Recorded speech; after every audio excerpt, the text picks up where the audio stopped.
Bismillahirrahmanirrahim.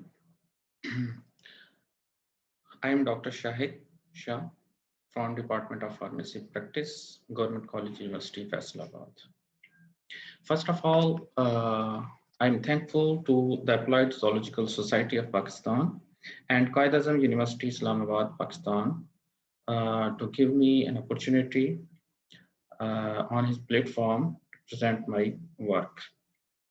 So my topic is ovarian carcinomatosis microenvironment, which induce epithelial mesenchymal transitions and upregulate protease procoagulant activity in mesothelial cells. So the aim of my work is to understand the impact of peritoneal microenvironment on epithelial mesenchymal transitions and fibrin deposits. Both are involved in the disseminations of tumor cells in carcinomatosis. So first of all, we will discuss about the peritoneal carcinomatosis. That is a common type of cancer invade on the peritoneal surface. If we discuss about the origin of peritoneal carcinomatosis, there are three types. Number one, the mesothelial cells. This is very rare, and other one is mucin producing cells that we call the pseudomyxoma peritonei. It's also very rare. And the last one that is very common, peritoneal metastasis that originated from stomach, colon, or ovary. So in our study, we will discuss human ovarian cancer. So here are the epithelial mesenchymal transitions. That is simply a process in which epithelial markers are downregulated and mesenchymal markers are upregulated. So in other words, we can say epithelial cells are converted into the mesenchymal cells. So here are the cancer invasion and metastasis, that is the translocations of cancer cells for metastasis during extracellular matrix degradation. In this process, usually matrix metalloproteinase, that is an enzyme involved in proteolytic degradation of extracellular matrix, which alters cell-cell and cell extracellular matrix interactions. And the second step is plasmin, that is a serine protease. It degrades fibrin, that is a scaffold proteins in extracellular matrix, and that involve the activation or liberations of the growth factors. So here are the procoagulations or anticoagulation factors, just like endothelial protein C receptors. That is an anticoagulation factors, and it usually downregulate thrombin generations by coagulation pathway. And similarly, the procoagulation factors, that is the tissue factors as well as the fibrins, tissue factors initiate the coagulation via extrinsic pathway, and the fibrin, that is a scaffold proteins for the immobilization of the adhesion molecules. Here you can see the mechanism of blood coagulations. And here, this is the matrix proteinase and the neprilysin. Usually matrix proteinase, especially MM2 and MMP9, which cleaves type 4 collagen and are involved in angiogenesis. And neprilysin is also an enzyme that is involved in cell surface cleavage of peptides. So here is our hypothesis. When mesothelial cells are incubated in the peritoneal fluid, so they become modified. And the neprilysin, that is an enzyme that cleave the peptides. So these modified mesothelial cells are detached from the peritoneal membrane. So fibrins begins to form. And at the result, these provide a good environment for the cancer cells to make the cancer nodules on the peritoneal surface. So here you can see these are the peritoneal surface, and we have divided this one in the non-invasive regions and the invasive regions. In the non-invasive regions, you can see the immunohistochemistry of E cadherin. The mesothelial layer is in intact form, but in invasive regions, the E cadherin is broken. So mesothelial layer is broken. And this one, you can see the scanning electronic microscopy. Similar is the case here.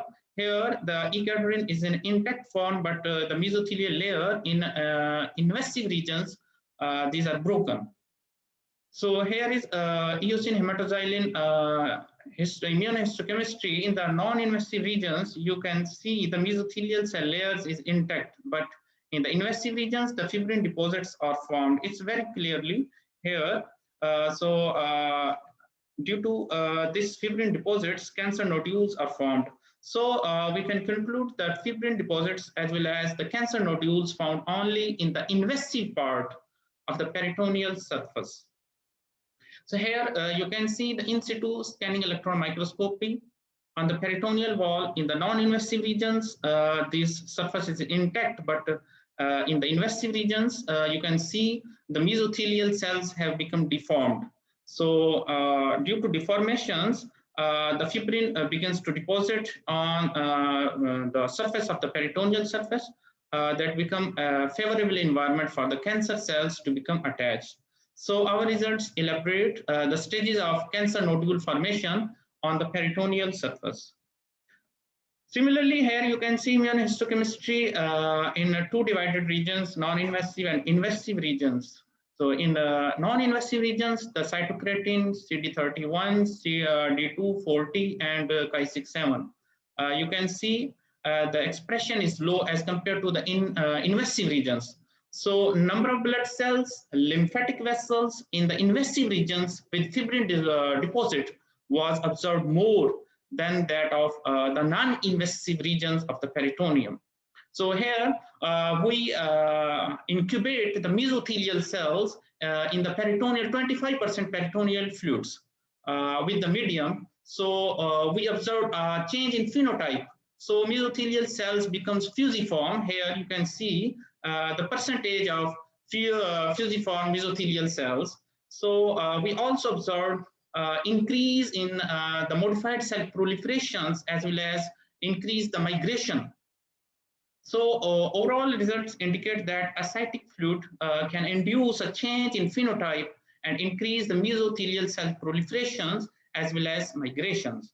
So here you can see after incubation of mesothelial cells in 20% of the ascites with medium, the two growth factors, interleukin 6 and GCP2 was upregulated. And when these growth factors affect the MMP interleukin C and GCP2 treatment, usually the upregulation of metalloproteinase MMPs, for example, MMP2 and MMP9s, as well as neprilysin and tissue factors, fibrinonectin occur via autocrine pathway. So here you can see ovarian ascites also have the ability to induce epithelial mesenchymal transitions. So here are the results via qPCR that epithelial markers were downregulated and mesenchymal markers were upregulated. So we can say that ovarian ascitic fluid has an important role in epithelial mesenchymal transitions. So here we can also see that these ascitic fluid increase the expression of tissue factor, endothelial protein series receptor is downregulated. Similarly, neprilysin is upregulated. Even neprilysin activity is also enhanced. Here you can see D240 and WT1. That is the markers of the mesothelial cells. We found these cells, mesothelial cells, in the ascitic fluid. So when these mesothelial cells are detached from the peritoneal surface, they usually appear in the ascitic fluid. So here we did the microcinematography, and you can see the kinetics of cell cycle, cancer cell fibrin clot interactions in vitro. Here we also noted the time, that how much time it's taken for the cancer nodule formations. So here, so we can conclude that changes in the mesothelial cells by tumor microenvironment induce the secretion of the neprilysin and proteolytic enzymes, which are responsible for their detachment from peritoneal surface, as well as We also found the modification of peritoneal procoagulant activity via mesothelial tissue factors on peritoneal membrane for fibrin network generations. We also found the formation of cancer cell clusters or nodules on the fibrin deposits that may lead to carcinomatosis expansions. So at the end, I acknowledge all my colleagues and my professors to help me to do this scientific work. Thank you.